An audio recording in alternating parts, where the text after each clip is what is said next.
Hola niños de quinto, ¿cómo están? Espero que muy bien. Bienvenidos a una nueva clase de historia con el tío Nicolás. El día de hoy vamos a continuar con nuestros contenidos relacionados a la conquista, ¿cierto?, de América. Y esta vez vamos a ver justamente eso. ¿En qué consiste la conquista? En la clase anterior estuvimos viendo las características que tenían los pueblos indígenas que habitaban América cuando llegaron los españoles. Vimos a los aztecas, los mayas, los incas y los mapuches. En este caso vamos a ver cómo fue que los españoles lograron vencer a estos indígenas. Y vamos a ver primero qué necesitaron para llegar a aquello, qué los motivó y también para qué lo hacían, ¿vale? Bien, tal como tú puedes ver acá en esta imagen, la empresa de conquista generalmente era realizada por un ejército, un pequeño ejército liderados por un personaje, ¿cierto?, que se caracterizaba por tener, digamos, una personalidad fuerte y además, digamos, por cumplir con ciertos requisitos como ser valiente, ser fuerte, pero también tener el auspicio de alguna persona que creyera en él para que pudiese conquistar nuevos territorios, ¿vale? En este caso, por ejemplo, lo que ustedes están viendo acá es una representación de Hernán Cortés, la persona que conquistó México. Estas imágenes son de una película llamada El Dorado. Bien, esto que ustedes están viendo acá están en sus páginas del libro, así que yo les voy a pedir por favor que antes de comenzar lo abran, ¿cierto?, en la página 84 y 85 y que me vayan acompañando en el análisis de lo que aquí aparece. Esto que ustedes ven aquí, como yo les decía anteriormente, es texto obtenido del libro, así que no es necesario que lo copien ni nada por el estilo, pero sí que vayan prestando atención a la explicación que vamos a realizar. Durante este periodo, la corona española no contaba con una economía que le permitiera financiar o pagar las expediciones de conquista. Así, entonces, estas fueron abordadas como empresas privadas. ¿Qué quiere decir esto? Que las personas podían poner su propio dinero para iniciar un viaje de conquista. ¿Por qué necesitaban dinero? Porque había que comprar varias cosas para iniciar esta empresa, ¿cierto? Bueno, veamos entonces qué cosas necesitaban para esto. Primero, si yo quisiera ser un conquistador, necesitaba financiamiento. El capitán de conquista debía recaudar fondos necesarios para contar con acompañantes, caballos, alimentos y además armas, ¿cierto? Para poder vencer a las personas que se quisieran negar a que yo fuera dueño de alguna tierra. Estos fondos podían ser propios, es decir, yo puedo ser un millonario que quiero gastar mi dinero en esto, o alguien me lo podía entregar a mí para yo poder compartir después los premios o los recursos obtenidos en esta conquista. Tengo también que formar una hueste de conquista. Entonces, el capitán de conquista reunía un ejército que quedaba bajo su mando, tal como lo vimos en la imagen anterior con Hernán Cortés.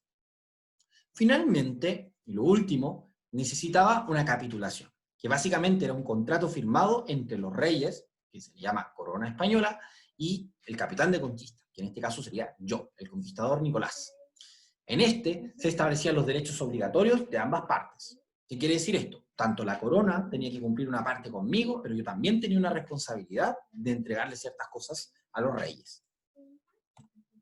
Así se formaba una hueste de conquista. En este caso, yo que sería el capitán de hueste de conquista, sería este caballero que va acá, ¿cierto? Y que es el que manda, y este otro sería mi ejército, encargado de ayudarme a conquistar estos nuevos territorios. ¿Cuáles son las responsabilidades que ambas partes tenían y qué beneficios y costos implicaba para los involucrados? Para la corona, que en este caso son los reyes, como le había dicho anteriormente, los territorios eran conquistados y reclamados en nombre del rey y de Dios. Es decir, yo, conquistador Nicolás, cuando viajo a América y conquisto un territorio, estos no eran derechamente míos, sino que realmente le pertenecían al rey de España y a Dios, que lo representaba él también. Con ello, se extendía el imperio español y la corona obtenía cuantiosas riquezas y la población indígena era evangelizada en la fe católica. ¿Qué quiere decir eso? Le enseñaban a rezar. Una empresa que no tuviera buen término significaba el incumplimiento de los acuerdos establecidos. Es decir, si yo como conquistador no cumplía con entregarle la riqueza a la corona española o a los reyes, ellos perfectamente podían negarme a mí el derecho a trabajar mis territorios en América. Para el capitán de conquista y su hueste, La corona le otorgaba tierras, que no eran de él, pero sí las podían trabajar. A eso se le llamó mercedes de tierras. Y además le permitían obtener población indígena como mano de obra, es decir, que fuesen trabajadores. A esto se le llamó la encomienda. Y asimismo, obviamente, que era lo que más, o una de las cosas que le importaba bastante a los capitanes de conquista, también a su hueste, era que partes de las riquezas encontradas también les pertenecían a ellos, y se podían quedar con una parte. No todas, pero sí una parte.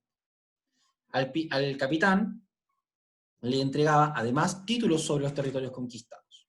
¿Qué quiere decir eso? Le entregaban un documento que certificaba que él era dueño de las tierras. En conjunto con el rey, por supuesto, no lo olviden. Los grandes riesgos que le podía pasar a una persona que fuese un capitán de hueste, como en este caso el tío Nicolás, eran que podían perder todos sus recursos, o una parte de ellos, pero también que podían morir su ejército y también ellos, como pasó por ejemplo con Pedro de Valdivia, que fue asesinado por los mapuches cuando vino a Chile. Bien, entonces acá vemos un poco que es lo que estábamos comentando anteriormente. Estos fueron los territorios que logró conquistar el territorio español, perdón, el gobierno español fuera de España. Aquí esto con rojito es España, pero esto es todo el territorio que ellos lograron conquistar fuera de ella, a través de estas empresas de conquista lideradas por privados. ¿Qué es lo que ellos buscaban? Recursos, como oro, por ejemplo, que también podían encontrar. ¿Cómo podían encontrar esto? Utilizando la mano de obra indígena. ¿Ven? Aquí ustedes pueden ver al conquistador español y a los indígenas trabajando para ellos. ¿Qué riesgos habían o existían? Que podían morir, como este español aquí que está atravesado por una lanza que el indígena le está enterrando. ¿Ven? Ellos, al entrar en combate, por supuesto, corrían el riesgo de poder morir atacados por un indígena. ¿Bien? Vale, continuemos entonces. ¿Qué los motivaba a esto? Si un conquistador podía morir, ¿cierto? Podía perder su vida. ¿Qué los llevaba a cruzar todo el océano para poder conquistar nuevos territorios? Bueno, adquirir. Primero, muchas personas que eran pobres se sumaban a la hueste en busca de un mejor futuro económico. Otras invertían altas sumas de dinero en las empresas de conquista a la espera de obtener grandes beneficios, como por ejemplo hacerse rico. Otros buscaban ascender socialmente, es decir, que la gente que te rodea reconozca que tú eres una persona importante. Para esto te podías convertir en noble. Cuando el rey te entregaba los títulos sobre ciertas tierras, tú eras llamado noble. Y eso te hacía en aquella época una persona importante. Asimismo, los conquistadores querían obtener gloria. ¿Qué quiere decir eso? Que esta aventura que ellos emprendían podría significar grandes batallas y luchas en donde el nombre del conquistador podía quedar en la memoria de las personas para siempre, como efectivamente así fue, ya que lo estudiamos hasta el día de hoy.